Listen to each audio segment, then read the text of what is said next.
یعنی وہ ایسا نہ ہو کہ آپ کی زندگی کے ہر پہلو پر حکمرانی کرنے کی کوشش کرے. ہوں، یعنی اگر آپ اس کی ہر بات نہ مانیں تو وہ آپ سے ناراض ہو جائے. یاد رکھیں کہ اس کا ہر مفید مشورہ آپ ضرور مانیں.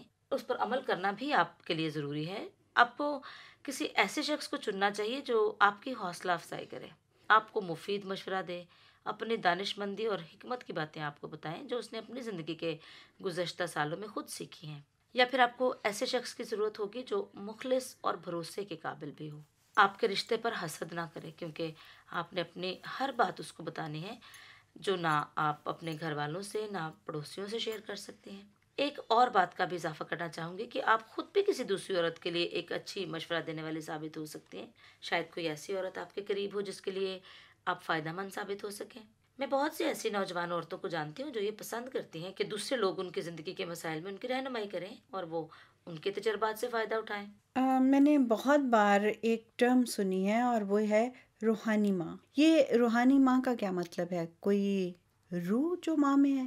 جی نہیں، اس کا ایسا کوئی مطلب نہیں ہے. اس کا مطلب صرف یہ ہے کہ وہ عورت جو آپ کو ماؤں کی طرح پیار کرے، آپ کی فکر کرے، آپ کو مفید مشورے دے. بے شک اس نے آپ کو پیدا نہیں کیا، وہ روح نہیں بلکہ سچ مچ کی عورت ہے. بس روح سے آپ کی ماں ہے، جسم کی وجہ سے نہیں.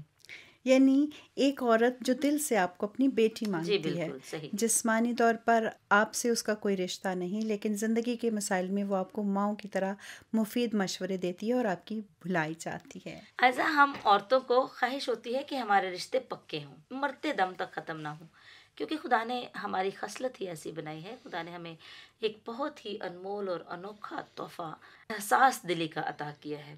خدا نے نسل آدم کی بقا اور ترقی کا سہرا ہمارے سر پر ڈالا ہے تاکہ نئی نسل پیدا ہو اور پروان چڑھے. آج میں آپ کو بتاؤں گی کہ ہم یہ اثر اور حساس دلی کا تحفہ دوسروں کی حوصلہ افزائی کے لیے کیسے استعمال کر سکتے ہیں. سمی کبھی کبھی میں سوچتی ہوں کہ کیا اثر اور کیا حساس دلی ہماری تو عورت ہونے کی حیثیت سے کوئی خاص قدر نہیں. یہ میں اپنی یا آپ کی بات نہیں کر رہی، اکثریت کی بات کر رہی ہوں. ہم جس معاشرے میں رہتے ہیں عورتوں کو بری نظر سے دیکھا جاتا ہے. کوئی عزت کوئی احترام نہیں، معاشرہ عورتوں کو حقیر سمجھتا ہے. تو جب عورت کا کوئی اپنا مقام نہیں تو وہ کسی کو بلند مقام کیسے دے سکتی ہے؟ عزیزوں، یہ سچ ہے کہ دنیا میں لاکھوں کروڑوں عورتیں ایسی ہیں جن سے محبت کرنے کے بجائے نفرت کی جاتی ہے. انہیں طرح طرح کے تشدد کا نشانہ بنایا جاتا ہے، برا سلوک کیا جاتا ہے. مرد اپنے برے مقاصد کے لیے انہیں استعمال کرتے ہیں، یہاں تک کہ کبھی کبھی خاندان کے لوگ بھی ان کے ساتھ بری حرکات کرنے سے باز نہیں آتے. مگر میں ایک ہستی کو جانتی ہوں جو ہم سب سے سچا پیار کرتا ہے، اور وہ ہمارا خدائے پاک ہے. خدا نے مرد اور عورت دونوں کو ہی اپنی صورت پر بنایا ہے. بائبل مقدس بیان کرتی ہے کہ خدا نے ہم سے ابدی محبت رکھی ہے. مردوں اور عورتوں کے فرق فرق کام اور فرق فرق ذمہ داریاں ہیں. ان کو خدا نے مختلف تحفے بخشے ہیں. خدا نے مرد کو اور عورت دونوں کو ایک جیسا ہی بنایا ہے. دونوں کی قدر، دونوں کا مرتبہ بالکل برابر ہے. بلکہ بائبل بیان کرتی ہے کہ عورت لال و مرجان سے زیادہ قیمتی ہے. خدا سے محبت رکھنے والی عورت کی تعریف ہوگی اور اس کی محبت کے کارنامے کبھی فراموش نہ کیے جائیں گے. کچھ لوگ کہتے ہیں کہ عورت کی عقل مرد سے ناقص ہے، اس کی سوچ مرد جیسی نہیں ہے، بلکہ مرد راست بازی اور روحانی طور پر عورت سے بہتر ہے. مگر خدا کی سوچ ایسی نہیں ہے، ورنہ وہ اپنے تخلیقی معجزات کے لیے عورت کو کبھی استعمال نہ کرتا.